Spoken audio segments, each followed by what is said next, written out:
The rally organised by the UPFA titled Ratama Rakina Janamahime was held at the Parliament roundabout today. The rally was held under the patronage of the President and the Prime Minister. ආදරණීය නායකයින් දෙපළකගේ සම්ප්‍රාප්තිය මේ රට ගොඩනගන්නට ජනබල ශක්තිය රොදබදින මොහොතේ දෙවන්ත ජනපෞරක් නිර්මාණය වන මොහොතේ මුළු ලෝකයට කරලා එකම රටක් තුල එකම අරමුණක් පෙරදරි කරගෙන අලුත් පරිච්ඡේදයක් නිර්මාණය කරන නායකින් දෙපළගේ ගෞරවනීය සම්ප්‍රාප්තිය අතිගරු ජනාධිපති මෛත්‍රීපාල සිරිසේන මැතිතුමන් ගරු අග්‍රාමාත්‍ය මහින්ද රාජපක්ෂ මැතිතුමන්ගේ ගෞරවනීය සම්ප්‍රාප්තිය අතිගරු ජනාධිපතිතුමාට ගරු අග්‍රාමාත්‍යතුමාට අතිගරු ජනාධිපතිතුමාට මෛත්‍රීපාල සිරිසේන ජනාධිපතිතුමාට මහින්ද රාජපක්ෂ අගමැතිතුමාට අතිගරු ජනාධිපතිතුමාට ගරු අග්‍රාමාත්‍යතුමාට. Crowds gathered near the Parliament roundabout in support of the new government. There is a question that is raised by the UNP supporters who took leadership to make me the president of the country. That same question was raised by my friend Speaker Karu Jayasuriya 4 days ago. That question was, did I not have anyone else to appoint as Prime Minister other than Mahinda Rajapaksa? I have to clearly state that when Karu Jayasuriya was speaking to me for 1 hour and asked me this question, I told him, Speaker, can you not remember that I provided that solution to you 8 months ago? After the no confidence motion against Ranil Wickremesinghe, I told the Speaker, the policies and the programs of Ranil Wickremesinghe are not suitable for me. I cannot work with him. Therefore, I asked him to take over the seat of the Prime Minister. After the 3rd day, he told me that he is ready to accept and asked whether he could meet me. I gave him an appointment at 5 on the next day. The person who informed me that he will be coming alone came to my official residence with the former Prime Minister Ranil Wickremesinghe. He was stammering and he said that he cannot oppose the Prime Minister. I did not let go of my effort. 2 months ago, I kept the next step of my effort. I invited the Deputy Leader of the UNP to my house. For the last 2 months, I have been telling him, your leader is not suitable for me. That vision is not suitable for the country. I told him that I cannot work with him. I told him, Sajid, let us remove the Prime Minister. You take over the post of the Prime Minister. I brought him to my house many evenings and I asked him to take over the position of PM. I told him I will take care of the problems that arise. Sajid Premadasa, like what Karu said, told me that he cannot fight with the leader. I wanted to find a leader that is suitable for the country. I have not found a person who can fight with Ranil. I have found a person who can beat Ranil Wickremesinghe, and I have appointed Mahinda Rajapaksa as the Prime Minister. The Ranil Wickremesinghe economic and political vision burdened the innocent, helpless, poor people of this country. He forgot to solve the problems of the country. The decisions of the government were not taken by the cabinet. They were not taken by the President or the Prime Minister. The decisions were taken by Ranil Wickremesinghe and his so-called butterfly clan. Now he is bowing down before the embassies. Everything has been done legally and according to the constitution. I have to say this to the people who are raising allegations. If there is any legal question that needs solving, this is a country with an impartial judiciary. Anyone can go to the Supreme Court and inquire into this. We will make the Parliament strong. Do not be suspicious about the 113. The 113 are there. Irrelevant of the forces that will be or threats, I will not take back the foot that I have taken forward.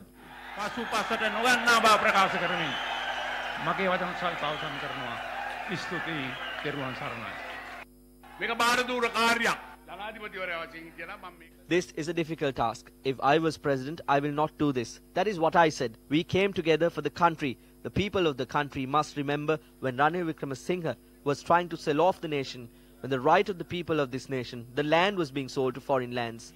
We came together. We could not watch on. I went to the finance ministry after speaking with the president. When I was assuming duties, I checked whether the taxes can be reduced, whether the price of goods can be reduced, the price of oil be reduced.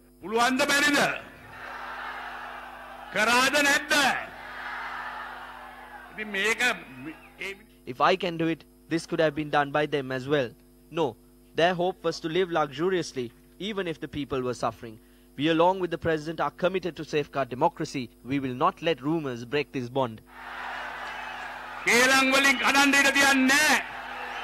Ranil Wickremesinghe නැමැති පිළිකාව Ranil Wickremesinghe is a cancer that does not understand the culture of our country. He is a cancer that does not understand the history of the country or respect the identity of this country. The cancer that does not worry about the security of this land. The cancer that does not think about the national economy. The cancer that only knows to satisfy foreign nations. There is no future for this country if this cancer is not removed. The country cannot breathe if this cancer is not removed. There should be a specialist doctor for this surgery to be done. That surgery cannot be done by us. That cannot be done by you. There is only one specialist doctor who can do this surgery. There is only one person, and that person is President Maithripala Sirisena. On the 26th, the President removed this cancer called Ranil Wickremesinghe from our country. This cancer was removed in accordance with the Constitution.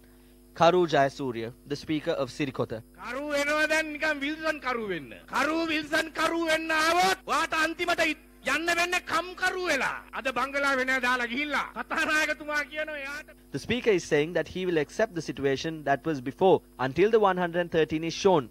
Where is this mentioned in the Constitution? ශ්‍රේෂ්ඨාධිකරණයට නොයන්නේ. Speaker of Parliament Karu Jayasuriya issuing a release today says he is compelled to accept the status that existed previously until such time that the new political alliance proved their majority in Parliament. In the statement he says he is compelled to do so as the majority is of the opinion that all changes made in the Parliament are undemocratic and inconsistent with the traditions of Parliament, and as the majority of Parliament have requested that the status that existed before these changes were made shall be accepted. The Speaker of Parliament issued a letter this morning explaining the current situation. I consider it my paramount duty to act in accordance with my conscience for the protection of rights and privileges of the majority of the members of Parliament, including the leader of the opposition of the Parliament, and the prevention of the destruction of democracy that we have safeguarded up to now.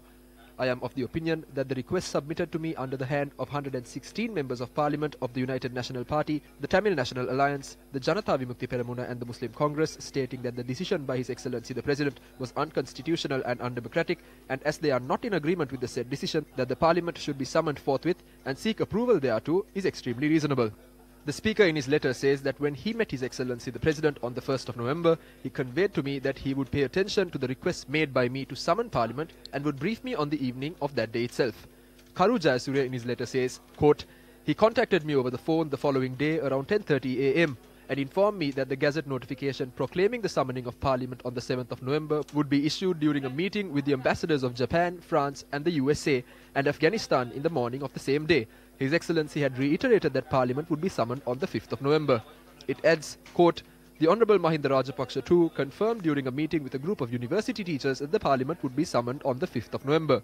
Speaker in his letter says, quote, if I am to follow the verbal assurance given by His Excellency the President, it is my duty as Speaker to summon Parliament by 7th November and restore stability in the country. I consider it as the duty of His Excellency the President too to extend his support to me towards this end. The letter reads, quote, it is difficult for me to remain silent in the face of severe violations of democratic principles, forcible taking over of administration of media institutions and other public sector institutions, disregarding the moderate employees and information to the effect that various perks and privileges are offered to members of Parliament, unquote. It further adds, quote, at a time it has been brought to my attention by the majority that the lawful summoning of Parliament has been prevented and the rights of members of Parliament have been usurped in the name of justice and fair play, I have to make my stance known to the world, unquote. The Speaker concludes by saying, quote, I wish to state that these events, which should not have occurred in a democratic society, is an unpleasant phenomenon that took place without the use of arms, unquote.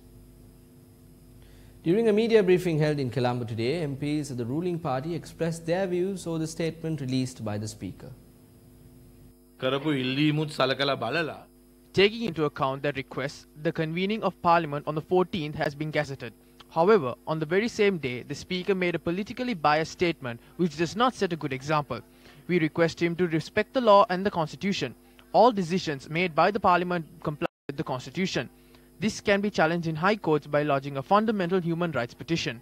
කාට හරි ඒක අභියෝගයට ලක් කරන්න ඕන නම් ශ්‍රේෂ්ඨ අධිකරණයට ගිහිල්ලා ඒක අභියෝගයට ලක් කරන්න පුළුවන් මූලික අයිතිවාසිකම් පෙත්සමක් ගුණු අපේ ජනරජ ආණ්ඩුක්‍රම ව්‍යවස්ථාව අනුව Since inception of the constitution system in 1978, the power to appoint a prime minister and prorogue parliament has remained unchanged as discretionary powers to date. The 19th Amendment has not imposed any restrictions to those powers. The president will appoint a prime minister who he believes will claim a majority in parliament, and this has been the long-standing practice in Sri Lanka. However, the Prime Minister being appointed must accept the challenge of facing a no-confidence motion. Secondly, the defeat of an act. For example, if the Monetary Act is defeated, Parliament will be dissolved. A mechanism to count votes based on belief does not exist in our Parliament or any other Westminster-type Parliament. All that the opposition can do now is to show their strength by defeating the budget in Parliament. Under this political condition, if any conflict takes place, the Speaker must take full responsibility for it, because it is the Speaker's statement that has confused the people. හේතුන් මත රටේ යම් අවාසනාවන්ත දෙයක් සිද්ධ වුණොත් ඒක වගකීම කතානායකතුමා බාරගත යුතුයි කියන එක තමයි අපිට කියන්න තියෙන්නේ. Members of the United National Party expressed their views over the decision made by the Speaker. වර්තමාන 19 වෙනි සංශෝධනයෙන් සම්මත වෙච්ච ව්‍යවස්ථාව අනුව According to the 19th Amendment of the Constitution, the President cannot remove the Prime Minister according to his wish. Everyone is aware of this rule. This has been clarified by the Speaker and I accept his decision. The political situation which prevailed on the 26th of last month still continues. This means that the Prime Minister of this country is still Ranil Wickremesinghe. Those who held ministerial positions still remain as ministers of their respective portfolios. We are in control of the country. However, the Speaker's decision today will result in a drastic change to the country's political situation. We will not surrender. We will continue to fight for democracy. We have fought for 10 days and will continue even stronger. Since His Excellency is legally appointed President, there will be a division of power and we will control the country constitutionally.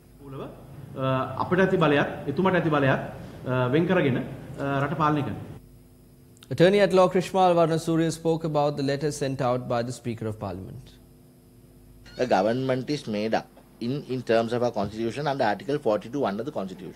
Our executive power we give to a president, and it is that executive president who forms a government. And Article 42(1) is very clear as to how a government, it's a government that has control of the direction of the republic. Such a government is installed by installing a cabinet of ministers. Who picks this cabinet? Article 42, it's a president. The president appoints a prime minister, the president appoints the ministers, and it is His Excellency the President that has complete control over appointment and removal of prime minister and the ministers. We must remember, ours is not a Westminster-style cabinet and prime minister system of government. Ours is an executive presidential government where we have executive president who, for the purpose of forming a government, picks his cabinet. With the utmost respect to the Honourable Speaker, he has no authority or power in law to make such a decision. We have not given such a power to the Honourable Speaker to interpret the Constitution and figure out what is constitutional or not.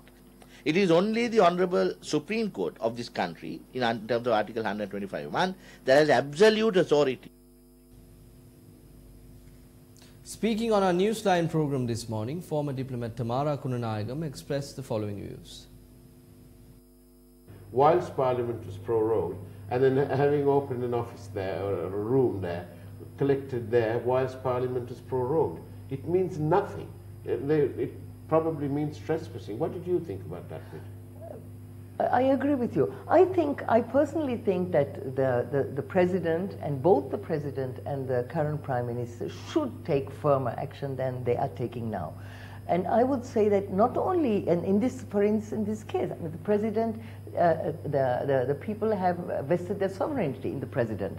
So he has the right to take the decisions, and he has a duty, he has an obligation to ensure that his decisions are respected. And in the case of this special meeting in Temple Trees, in any other country, any self-respecting country, they would have expelled those envoys immediately. They would not let them be here. Now the problem is that we think that they are big, they are large, they're tall because we are on our knees. We have to get off our knees and get and demand respect from other countries. We are not a dominion. We are not a colonial. We are no longer a colony of Britain. And I think this has to be understood by all our politicians. And we have to stand up. We have to be proud to be Sri Lankan. We have to rediscover our spine. Exactly. Yeah. And our dignity. And our dignity.